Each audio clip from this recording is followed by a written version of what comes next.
This Orsinium stronghold was like any other. Forges and hammers bellowed, war cries resonated during training, and Malakath was always being praised. All young orcs are required to train in the ways of the warrior, but something was different about this one. He had bouts of rage that filled him, and at first, everyone thought it was perfectly normal. But the older he became, more rage filled every fiber of his being. Though he trained well, his fits of rage would not only extend to a training dummy, but many times to others of his brethren. The wise women were called on many occasions to handle the problem. Rituals and the like were performed to no avail. The chieftain only saw his rage as potential to become a great warrior for the tribe, while the wise women were concerned his lust for blood was too great to be handled in an honorable fashion. As time went on, his skills as a warrior grew exponentially, but so did the anger inside him. At times it seemed as if the orc was only a vessel for a ruthless Daedra. When his rage consumed him, it was like the orc never existed. The wise women tried many times to help him harness his chaotic power, but nothing worked. Part of the training included hunting. His group had tracked down a deer grazing in the base of the mountains. The thrill of the hunt had stirred something in him, something primal. The group had split up to cover more ground. He was the first to reach it. When they arrived, the orc had ripped the deer limb from limb. Blood covered him as he chewed the mangled flesh as if in a trance. Food never tasted the same after that. Nothing was as invigorating. More and more, the tribe questioned whether he could be allowed to continue this and continue to stay. Even the most seasoned warrior felt a pang of unease around the orc. The wise women once again voiced concern for the stronghold to the chieftain, but he would still only talk of a greater good for his tribe, as if this one orc were a powerful beast that could be trained to fight like a dog. Weeks went by. He had hardly eaten a thing. He was sickened by all the food that was prepared, though there was something that smelled good to him. Walking around, he tried to figure out what it was that was so enticing. He followed the scent, only becoming more ravenous the closer he was. He crossed the stronghold only to find a single orc gathering more wood for the fires. He walked over to the lone orc and began smelling him, a ravenous look in his eyes. This disturbed the other orc and a fight broke out between the two. Wailing alerted the entire stronghold as everyone ran outside to see what was happening, only to find a horrific sight. The ravenous orc was eating his own tribesmen. What demons had possessed him? Where was his mind? So many questions, but none had answers. The code of Malakath was clear. This crazed orc needed to die. Heavily bound during his capture, they brought him in front of the chieftain and the rest of the stronghold, where he was sentenced to death as required by the code. While preparing him for execution, he went into a fit of rage, roaring so loud it felt as if the heavens shook. He broke his bonds and charged through the countless Orsimer to make his escape. Malakath was not pleased, and the orc knew this. He fled for years, tortured by the dreams of what he had done and combating his urges during the day, determined to overcome these demons. It may be too late to change what he had done, but he could do all in his power to suppress the desire to repeat these mistakes. He lived on, staying away from civilized areas as best he could, living off the land. But the call of battle will never be silenced. And when he was captured along the borders of Skyrim, it seemed that fate had found a use for his rage at last.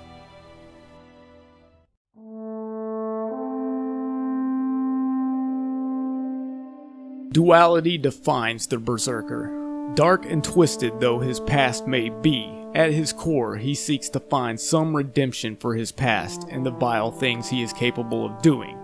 However, this is an ongoing internal struggle, as the darkness within him can quickly overcome his senses when battle is met. He will follow the path of the Dragonborn wholeheartedly, believing it to be his only true chance at redemption, justifying the unleashing of his dark side as a necessary evil. Similarly, he will find productive outlets for his bloodlust as a member of the Dawn Guard and the Companions. As a shield brother, it will be up to the player whether or not to become a member of the Inner Circle. Will he further embrace his bestial nature by accepting the gift, or will he shun it? That choice is yours. Should you choose to embrace the dark side of the Berserker, the Dark Brotherhood is another perfect outlet for him to let his bloodlust rage without guilt. Should he choose to join the Civil War, he will side with the Stormcloaks. While they are not necessarily the most accepting lot to those outside the Nordic race, his love for the wilds of his new home will drive him to protect them from the evils of the Thalmor, while the Stormcloaks themselves will accept him if for no other reason than as a wonderful new weapon.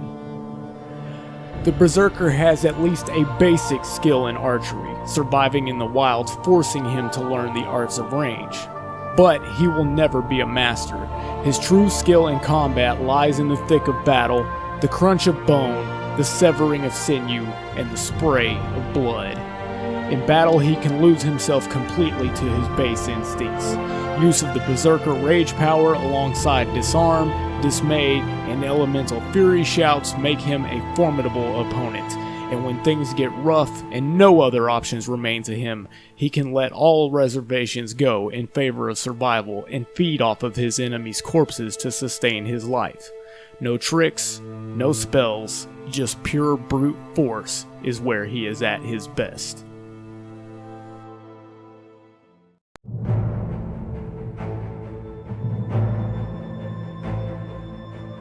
As an orc, you will receive plus 10 to heavy armor and plus 5 to block, enchanting, one-handed, smithing, and two-handed. More importantly will be the racial power Berserker's Rage, which can be used once a day to reduce damage received by half and inflict double damage to enemies for 60 seconds. For your standing stone, you will select the Lord Stone, granting you 50 points of damage resistance and an additional 25% to magic resistance. Your stat spread will be 60% health and 40% stamina, with no investment in magicka as you will never use spells. Primary skills will be one-handed, light armor, and enchanting, with smithing and archery as secondary skills. For your weapons, you will use 2 Nord Hero War Axes as your primary weapons, with a Nord Hero Bow as a backup when you need ranged attacks. For your rest of your gear, you will use a self-enchanted Silver and Sapphire Circlet and a self-enchanted Bonehawk Amulet, along with the Ring of Namira, fur armor, Forsworn gauntlets, and leather boots. Primary enchantments for the build will be Fortify One-Handed, Fortify Magicka Resistance, Fortify Stamina Regen, and Fortify Health. Your favorited shouts will be Disarm, Dismay, and Elemental Fury. Favorited power will be Berserker's Rage. For the Black Books, you will take Secret of Strength and Seeker of Might.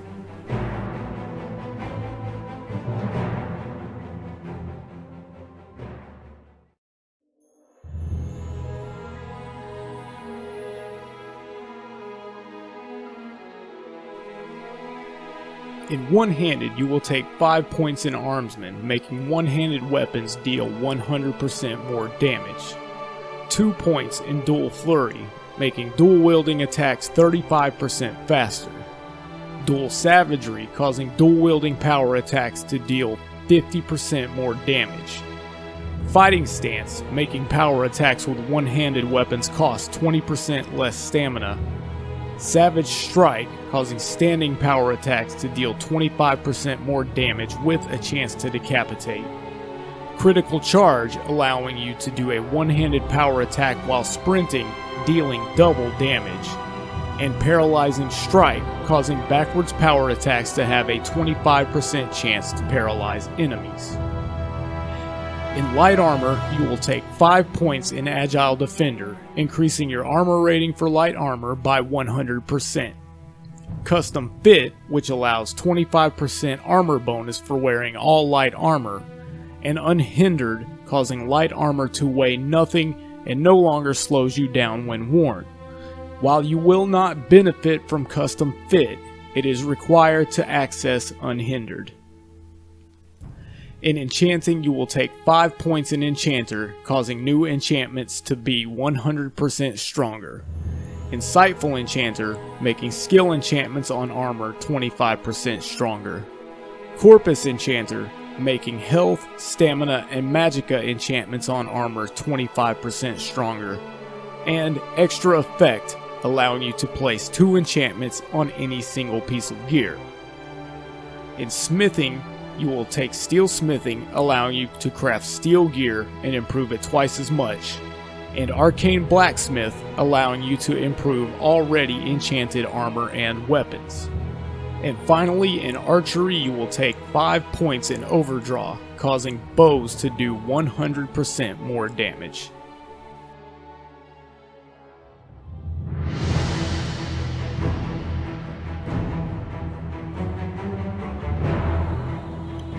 Much like the build itself, recommended mods for a variant build will be minimal. First of all, I recommend no helmets required, which removes helmets as a requirement for armor perks that require entire sets of armor to make them work. This will allow you to greatly increase your light armor skills by allowing you to use nearly all of the perks. And secondly, I recommend Heartbreaker, a kill move mod that allows you to rip the hearts from humanoid enemies after knocking them to their knees, killing them instantly. And that, ladies and gentlemen, wraps up another Skyrim Special Edition build. This build caps out early by design, so whatever you choose to do beyond level 35 is entirely up to you. Thanks so much for watching. Be sure to like, comment, and subscribe. Also, don't forget to follow me on Twitter and check out my live streams on Mixer.com for a peek into my twisted brain, as well as sneak peeks on upcoming builds. I'll be back again soon with a brand new modded build, the Druid. I'm Shadowlord Zero. Happy questing, everybody.